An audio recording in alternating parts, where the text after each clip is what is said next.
Hi guys, so today I have Spellbinders stitching die of the month for February of 2023. I believe it's called like floral card front, stitched floral card front, something like that. I did a whole unboxing video, so I'll link that in the description box if you want to see more particulars. Definitely makes an A2 size card front for you, and it's just really lovely, so you can see all the particulars in there. This was sent free of charge from my review, and of course all opinions are my own, and any links I have in the description box will be affiliate links, which means I'll make a small commission for your purchase items to those links. But today I want to do something a little bit different. You saw there in the thumbnail. I want to make like a little felt pouch, so I'm not going to use this larger die today. And I don't believe I'm going to use this one. Now, depending on your felt, if you're using like stiff felt, this would be great because these little holes will just pop out. You're good to go. You can stitch it, you know, all those kinds of things. I'm going to use a softer felt today, so I am going to go ahead and chance using this guy in it, but with this one I'm just going to use the shape of the little flower. I was going to say heart. I'm in Valentine mode over here. And then this guy through our flower center. I did grab some felt already. Like I said, I want to use soft felt. I'm going to make a little pouch, and I'm still debating the colors. Maybe we'll make the pouch this color because I have more of this fabric or this felt. Again, this is a soft felt. Stiff felt's great, but for this project I want the pouch to be pretty soft. And then I'm going to cut this guy out of this felt. And I think maybe I should grab a stiff felt for this part. So I'll be right back. Yeah, and this is what more of a stiff felt. As you can see, I can kind of flex it, and it's giving, this one just kind of flops over. I'll run those through. So your machine generally should have enough pressure just to cut felt and be no problem, but if your machine has a metal shim, if your type of machine has something like that, that would be great because that metal shim I would cut into the metal. So I put that metal shim here, place this on top, and then whatever sandwich you need for your machine to make that, you know, what you normally do, cut into the metal because it'll really help you, you know, pierce through the felt. And then this guy, I'm gonna cut this guy out also. And then we're going to stitch it up, guys, and we'll stitch our little pouch and everything. So let me see the sizing on this before I cut into what's going to be my actual little pouch. I have my needles over here, and everything's good to go there, so I will be right back. Okay, guys, so let's check this out. Again, soft felt is a little trickier than a stiff felt to cut because, as you can see, it wanted to leave a little bit there, even if I did cut it into a metal shim. But for the most part, I can just kind of get rid of this stuff. And if I feel like it's still sticking, I'll take my little scissors to help me cut. But I'm not cutting the shape of the scissors. I'm just kind of feeling for where it might still have some of those fibers attached and then cutting. Obviously, the shape is there. So I'm just kind of following it around. Okay, so I'll do that for this guy. And this was the stiff felt, and that cut out like a champ. There you go. And then the little dots are even in there. I might keep that, but you know what? Actually, we're going to get rid of it. So there you go, that's my flower center, and I'll be right back. Like I said, I just kind of went around the shape, and if there was something holding it still, I guess I could just run it through the machine again. I just preferred to do what I did there. So we have that little guy and this guy, and what I'm going to do is make a pouch. So I started using a bag that's like an endless hole, like it's just a huge bag, and I, you know, have cosmetic bags or things like that, but I thought, you know, I'll make myself a little bag that kind of coordinates and will be fun to use. So what my idea is to have something like this. Now I don't know if I can do it this way and then have this guy here, and I was going to put this on the whole front, but you know what, maybe to leave it off a little bit like that, that'd be cute. That way you just pick it up. We can do that, and then I'm just going to blanket stitch up the sides. Now I am completely just eyeballing this and just gonna make this very easily. I do have a trimmer for, I have several for like quilts and things like that for fabric. I can definitely just take something and trim up the side, but you know what I'm gonna do? I'm just going to cut it. We're gonna be real brave right now and just cut into this. I'm just trying to see about where I would want to cut it. Of course I can center my flower again later, but let's say about here. I'm holding it as well as I can to make it as straight as I think. Something like that. Oh, last little bit there. Okay, so I will worry about that in just a second. And then we have this guy. And I like the look of this side of the felt better than that other side that I was working with, so I'll bring that up. I might just make it even. I might make the little flower hang over. I don't know. We can make it a little bit higher. Okay. So this is super simple, you guys. And if you want to put a clasp on this, if you have like the little clasp, which I do, but I don't want to make it more complicated for this video or to make you think you have to have these little setters for a clasp, you don't. What I'm going to do is just sew up these sides, and I think to sew this on, I'm going to use maybe like an orange. Oh, you know what? Let's use black. Yeah, let's use black thread. Now I have this really pretty DMC set that I gifted myself, basically, and it's lovely. And it comes with lots of beautiful colors, but I'm just going to go black, and I don't need that much of it. The reason I was going to do orange is because I think I'm going to sew around here with orange just to add a pop of color, but, you know, whatever you like. And let me bring this out. We don't need too much. And I'm going to leave it the 6 threads thickness. And I think this will be enough for what I need to do right now. We will see. And I'm just going to grab, again, I have this beautiful set. Let's try this guy. I can see that I can use a thicker needle. This one's kind of short, but that's okay. I guess I'm going to do my flower first. I put it to the side, but actually we're going to stitch that one up first. And then I think I'm just going to hot glue the flower to my project. You can definitely sew it on. Let me get this threaded. I'll be right back. It's threaded. I'm just going to put a knot on one end. My goal was to just use these little guys to sew this together, and I'm just eyeballing where I'm centering it. You can definitely go and do the whole, you know, out here, up there, out here, up there, out here, up there, whatever as you like. But I am going to just find a little hole from the back. And I haven't done this yet, so I'm trying to think. I think I'm going to have to do like back stitching. Because if you go here, I go down the next one, right? And you can go up the next one. Let me get a little bit closer. I know that's kind of far up. And I'm just going to do like a straight stitch, basically. So some people call it a back stitch, or you can do anything, whatever you like. But I'm going to go back into this one. And then when I go to the next one, I'm going to basically go 2 spaces, right? Because I'm going from where I was to this guy. And just keep going, and then back to this one. So again, you didn't really need the holes. I think it's cute though, because it does kind of give it the embossing, and then cuts that little hole. But you could have eyeballed this, but having the holes makes it really nice, because you know it's going to be perfect spacing there. So yeah, I'm just going up and down, you know, up the next one, using all 6 strands. We didn't have to separate or anything like that.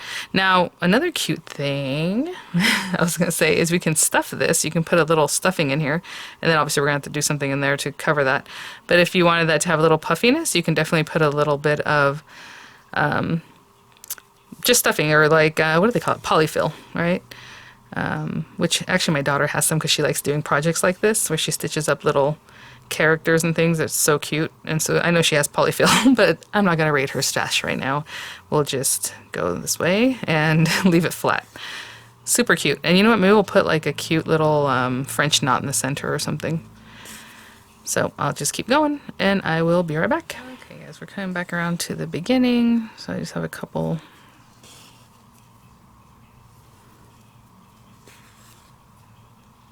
I love the way it sounds.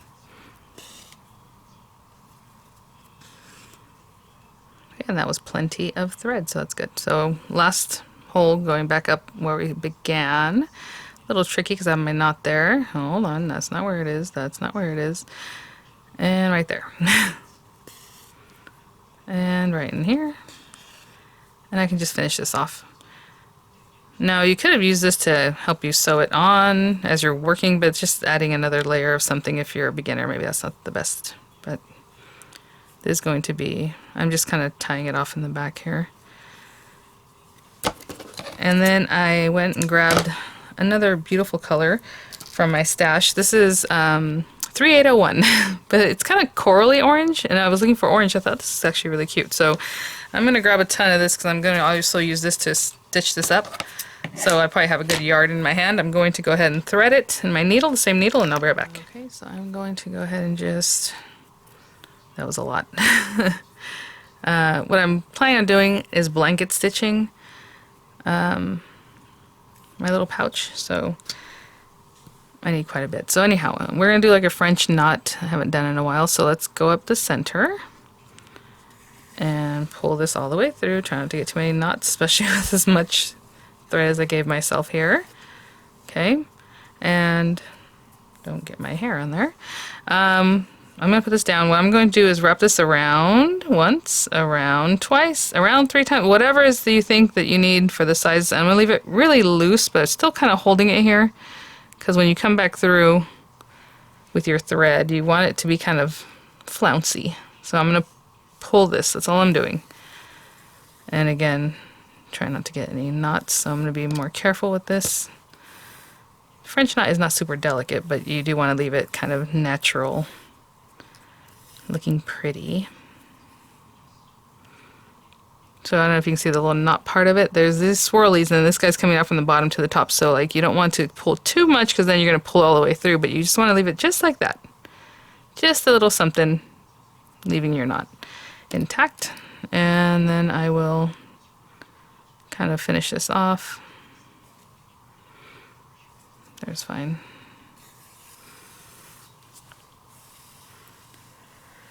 Okay. Just go back through here and then just tie it off, guys. I'll be right back. I'm just gonna go back to the loop I just made and tie it off. Okay, just pulled back through, made that little knot, and that is our little flower. Ready to go and decorate this guy, like in here, like that. Probably put it like that, because like the little scallop coming down in here. And again, I'm gonna hot glue that. So for this part, you can definitely pin this, you know, just to make sure it's where you want it to be, or just start, you know, whatever it is that you prefer doing. You know me, I'm just gonna get to it. So let me take these knots out of this. Yep, there we go. Give myself a little knot at the end. Actually, I'm gonna double knot that. I feel like that knot's too skinny or small. And we're basically going to start somewhere. Now let me think about this. Where do I want to start? I'm going to go inside here to hide my knot. So I'm going to pull this up from the inside. Kind of down at the corner a little bit. I'm going to pretend like if I'm coming up here. So what I want to do is always have a space down here, but then come up like here. I hope that makes sense. So I'm going to come up. Guys, I was just thinking about what I want to do, because I do have that there, but I also want to seal this up. So I'm going to go in and come right back up, pretty much the same spot, okay? Just to tack that down nicely. And then we'll start our blanket stitch. Sorry. Am I still in frame? Okay. So we're here. And what you do with the blanket stitch is that you want to come up here and then go down and then come up here and go down and come up here and go down. That's how we're going to do it. So from right here, just kind of eyeballing maybe there, I'm going to pull this through both layers, and it doesn't have to be as deep. Oh, I got caught over here. Let me move some of this stuff. Pull this through, and then before you completely pull it all the way through, you're going to put your needle here. Now it can be on the very edge, it can be through a little bit, but basically on the edge, right? So what you're trying to do is catch this here, okay? And then again, from here, you can pull it through. You can catch some of the, you know, fabric if you like. Basically when I pull it and I'm over here, it makes like this little line. So now again, I come up about the same spacing and come up here, and it could look a little wonky, whatever it is you like to do. Pull it all the way through. Gonna have a ton of thread here for myself. And again, before you pull it completely through, you're gonna place your needle here, so it makes like these little stitches. Okay, and I'm just kind of holding it on the edge, and then I'm going to pause and then. So anyway, we pull it through, you have your needle there, right? So sorry if my editing is rough, but here we go. Again, always come in the front. I keep forgetting I want to go up the back, and then I'm like, so I pulled it out. Sorry. Up in the front, about the same kind of spacing. That's one thing Miranda's learning right now. I'm like, okay, we got to keep our spacing about the same, right? And that's what we're learning. So anyhow, bring it through. Before you pull it completely through, you can place your needle. And I'm just kind of pulling that. Okay, great. And we're still out here. You're still going to go in the front. So in the front, you're minding this as you're going along. And about the same stitching, about the same height. Push that down in there. And as it comes through, before you pull it all the way through, we're going to put our needle. And you know, I think at the beginning I might have showed you to put it down this way. It's just, if you go from the bottom up, you're always going to pretty much be on top, and you're going to remember you need to go into the top. So let's do it that way.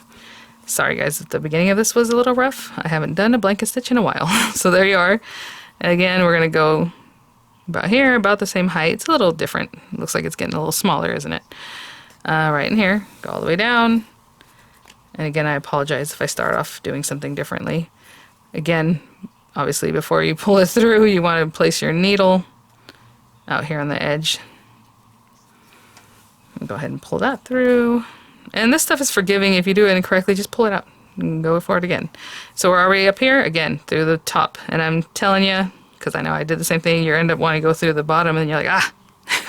Or you can do it that same way, I guess, every time if you do it the same way, but up here is better. And then again, going down into it here, right? I left that a little bit longer so you can see it a little better.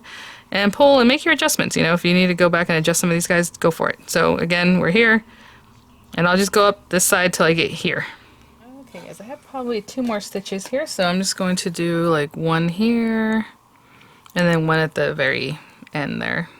Now you can continue this around the whole flap, which would be very cute, or you can just stitch up your sides. You can stitch it up with the same color. You don't have to have a contrasting color.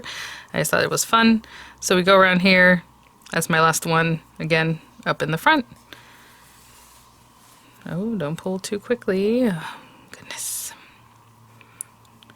Alright, there we go. And then, again, I'm coming up the bottom, like underneath, should I say. However you like. Now, okay, let's straighten that out. You see I got a little bit funky? No, no, no. Come over here. Okay. And you can kind of look at your work, and if you have any adjustments to make, definitely make them. But you can just keep going up this whole thing and get to the corner. You can do like a little corner stitch if you want. Go around the edge, and then finish up the other side. I think I'm going to end it here. So that's our last one. We want to tack it down. So I'm just going to kind of go in here, right? Basically in the same area. Try to make it as neat as you can. And that's one last stitch. And then another one maybe coming through the back, but into the middle, into the center, right? Back in here, because we just came out the front. And then kind of out through the middle of our little pouch. And I'm going to pull that through and just make a knot so it's kind of more on the inside. So I'm going to come in here. Now I'm in the inside of our work, basically. And maybe I'll tack it to like this stitch that's there. Like the little post of that stitch. And then I'll do the same thing on the other side, just going in the other direction, or flip it over. It should be the same on both sides of blanket stitch, but if it's not, you know, definitely pick the side that you need it to be on. What is this? Okay. I'm just going over and over, just making a nice knot. You're going to cut that off, and that one is done. And then you have, it's all seamed up there. And I can do the same thing. I can start up here and keep going this direction if that's what you like to do. Generally, it should look pretty similar front and back. You know, mine was a little messy, but it should look pretty much the same. So if you want to start this, you know, going up this way on the back side, however you like, or just start tacking it here and then go up the side, whatever it is you enjoy doing, and I'll be right back.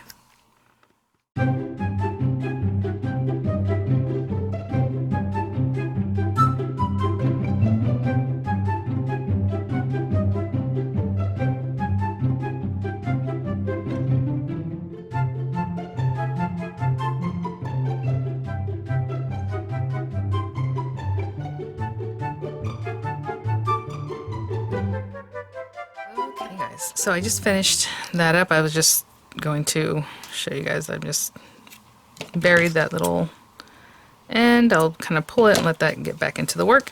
Funny enough, I went and sat and I was watching TV, and look how perfect these stitches are. And then the ones I showed for you guys, I'm kind of in the air and I'm kind of doing funny things. Not as nice, but they're still there and gonna do the job. So there you go. Little folksy craft. Okay, and then, I mean, that's our little pouch. Again, if you have a snap, like a snap set, you could have put the snap here. You could have already installed the one on the other side. Velcro, you can sew it on so it doesn't come off if you're, you know, keep using it instead of just like gluing it down. But basically, that's my little pouch. Again, we could have gone around the whole edge. We can round these edges. You can make it into like a little oval shape at the bottom here. It doesn't have to be just flat like this. And then we have this little guy that we're going to pop there. So what I'm going to do is just fire up my glue gun, because that's what I'm going to use for this, and then it'll just open like that, and you have this little pouch. Again, I totally eyeballed this. I didn't even get measurements. Let me see, 1, 2, 3, 4, maybe 4 1/4, 4.5 inches. And I guess I should give you the measurement on the other side. These are basically 8.5 by 11 pieces of felt, so 11 inches on the other way. Just kind of fold it in a fun way. You know what? I'm going to round this, and I'm just going to round it by hand. But if you're afraid to do that, then don't. Just don't do it. And that's it. So there we go. And I can take that same piece and kind of maybe even mark it over here so I can see how I rounded it. That way it's a little more similar. And I'm just putting it there. You can definitely take a Sharpie or something and help you mark that. Or you can just kind of follow it. Not really too technical here. Just kind of following that around. I'll shape that a little nicer. Let me fire up my hot glue gun and I will be right back. There we go. Okay guys, well that was heating up. I went and did some other things and I forgot that I left something heating up here. Not great, made myself a little statue there. Okay, so basically I'm gonna put glue on this back side, of course, and kind of focusing on this upper area, right around the very edges. Just so that stays nice. Okay. And if you get any glue strings, just leave them for later because it's easier to remove them when they're cooled off. And I'm just placing this on this top part. Open that up. And just kind of place my hand there and I'll be right back. I'm just going to hold that down. Just a few seconds. Obviously hot glue sets up pretty quickly. Again, these little things I don't really pull away until I know everything's dry. It looks like there might still be a little wetness under there. So that's the inside of our little pouch. And this is the other side. And just, you know, another fun idea. So thanks for watching, guys. Thank you so much, Spellbinders, for sending these items for review. I'll have images coming up. I'll have the links in the description box. And I will see you all at the next one. Bye now.